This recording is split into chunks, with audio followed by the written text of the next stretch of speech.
Welcome back to the Meeple Marathon and our continued coverage of Massive Darkness 2 and the classes that you can play as the heroes.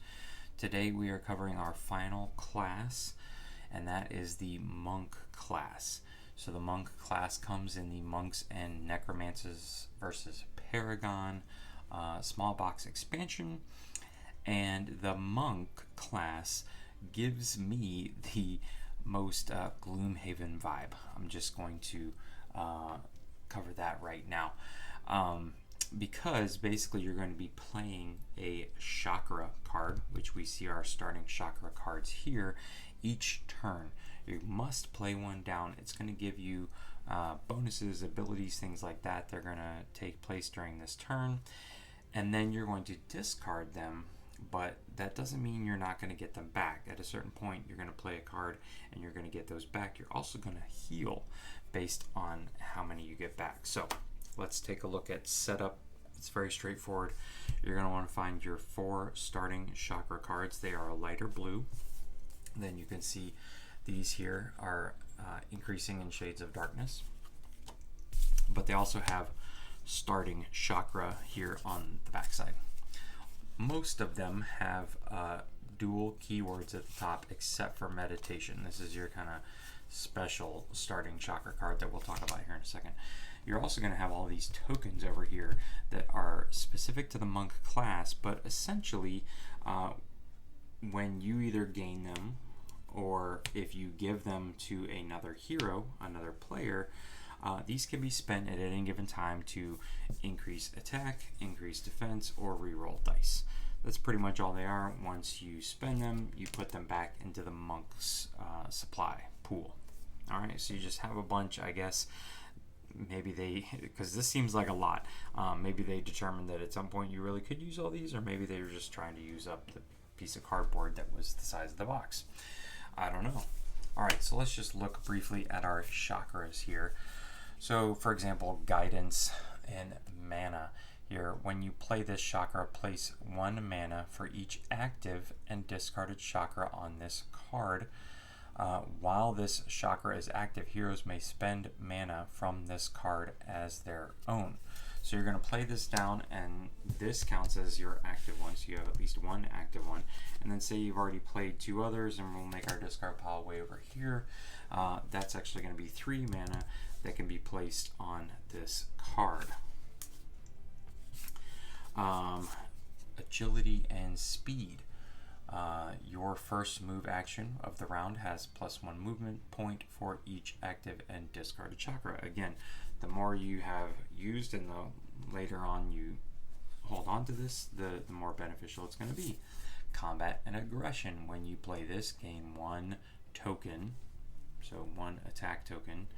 And these are double-sided, so you always want to make sure that you are using the proper side. The reroll is just a reroll, but the attack and defense are double-sided. Anyways, you're going to give them an attack token again for each active and discarded Chakra card. The last one here is the important one. This is meditation. You can see it does not have a dual keyword at the top. When played, heal 1 for each active and discarded chakra. This is yourself only. And instead of discarding this chakra, return it all and other discarded chakras to your hand. So by playing this card is, like resting in Gloomhaven, you're going to get the cards back into your hand and be able to play them again. But that means that your discard pile is gone now. So again, if you were to play this card next, when you play this, gain 1 token, you're only gaining 1 token because you have 1 active card. Alright, but you're going to get more of these. So let's look at those. As you increase in level, you're going to gain additional Chakra cards. So let's look at this one here. This one says gain Chakra Guidance Shadow. So that just happens to be this card right here. So this goes into your hand. This becomes a chakra that you can play. As your 1 chakra you must play at the beginning of the turn, and you can see your zone also counts as a shadow zone. Alright, so that's going to stay out until the start of the next hero phase. And this also gives you additional stuff. So not only are you adding a Chakra card to your hand, increasing that supply. But here you can say when you play any guidance chakra, so remember this one is guidance and this one is guidance, okay? When you play any guidance chakra, heal each hero in your zone by 1. Each of them gains 1, they get to choose 1 attack or 1 defense token. And as each of these level up to level 5, you're going to gain an additional chakra card. So each skill tree gives you 1 chakra card at level 1, and then a new one at level 5. So just taking 1 basic skill tree up to level 5, you're going to end up with, and you can see here they increase in intensity of color. You will end up with at least 6 chakra cards. But again, you could do all level 1s as you go from 1, 2, and 3, and end up with, you know, what is that? 7 chakra cards. So, but each one of these gives you, you know, a little bit better. Enlightened Tutor is going to heal. Flying Kick is going to allow you to move and then take an attack action, which is really nice. And Martial Artist here basically means you can be attacking. You don't need a weapon. You know, your hands and your fists and your feet are your weapon. So you actually gain bonuses if you don't have a weapon equipped, which is really fun. But like I said, this whole like having to play a card, it being discarded, but then knowing you're going to get it back. So these are kind of like one-time use until you're ready to heal back up. Feels very much like Gloomhaven to me. I don't know why. Maybe somebody else gets that vibe. If you do, please let me know in the comment section below so I'm not just floating out in space with my opinion. All right. Your other 2 skill trees here center around the ability to manipulate your discard pile and play multiple chakras at once. So this one here, which I really like, is rotate this card to exhaust it, all right, and play 2 non-meditation chakra cards this round. They must be of different types. So again, we have combat, agility, guidance. Those are the 3 types, right? So if you played guidance, you could not play guidance shadow along with guidance mana, but you could play guidance mana along with agility. And it reminds you of those keywords that you need to be looking for here: agility, combat, or guidance.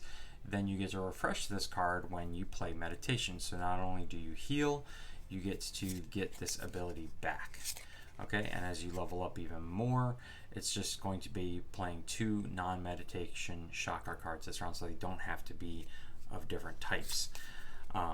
Basically anything except for this 1 card here, which allows you to heal and bring them all back out.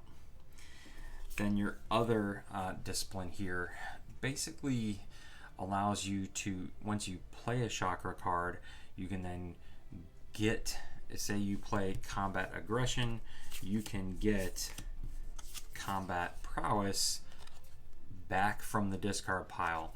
The only thing I don't like about this is that you have to give up a card to the discard pile. So your discard pile doesn't actually change the number in your discard pile, but you can, if you really want to just keep rotating through your combat aggression and combat prowess and keep those cards in your hand, this could be handy at the end of a game when you've got like a boss battle and you really only care about something like combat. But again, you are not just getting back from the discard pile, you're just swapping. And here it does not have to be this of the same type as you level up. So take those what you will, but the monk class is really fun because you basically have these cards of skills, little bonuses. You get to choose, you play them down, but then it's like, how long do you go? You know, give and take. It's not push your luck, but it's more like give and take. How long do you let this discard pile increase? Because a lot of the actions you can take give you more the bigger your discard pile is, but then you have less choice of what your chakra card is going to be. So it's a very interesting push-pull mechanic for the monk. All right, so let's take a look at our 3 monks that we have. These first 2 again are in the expansion, and then the last one is in the Darkbringer pack. So we have Raya here, very basic skill set. She can reroll 1 of the black enemy die during combat. And in Shadow, if she rolls her Shadow symbol, she's going to get an additional hit for each active and discarded chakra. So again, fits in that same theme of how big is your discard pile. If she happens to hit and you happen to have a pretty big discard pile, you can, do massive amounts of damage. But again, you have to be in Shadow and you have to hit on the Shadow die. Then there is Heron here.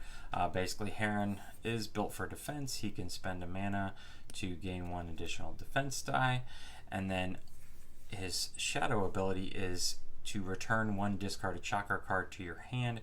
If you don't want to do that or don't have any there, you gain 2 automatic hit tokens instead, which again is really nice. The tokens are just really nice because you don't need to declare ahead of time that you're going to spend them. You can say, ooh, I'm 1 hit away from taking out that last minion or the leader. You just spend your token, otherwise they just sit there. You're not really going to lose them, and there's no limit to how many you can have. And last is Father Corvus here. Father Corvus again comes from the Darkbringer pack, and each hero in your zone gains a special defense bonus, and that is zone, not tile. And then in Shadow, each hero in your zone gains 1, basically 1 of each type of token, the defense and the attack. So be with it what you will. I personally prefer Raya here. Very straightforward, rerolling a combat die. And if you get lucky in Shadow and have a decent discard pile, can really pack a punch. So those are our monks currently for Massive Darkness 2. If you have any questions, please feel free to let me know in the comment section below. If you're enjoying this series, please consider giving it a thumbs up and subscribing to the channel. Coming up next, we're going to review the 3D scenery that was an add-on or part of some of the bigger pledges. Not 100% sure how much it's going to come to retail, but I'm guessing you'll be able to find these secondhand market, used, or through certain online retailers. So I wanted to make sure that everybody knew what they were getting into if they went after some of this 3D scenery. So that is coming up next. Be on the lookout for that. Once again, thanks for watching. Have a great day.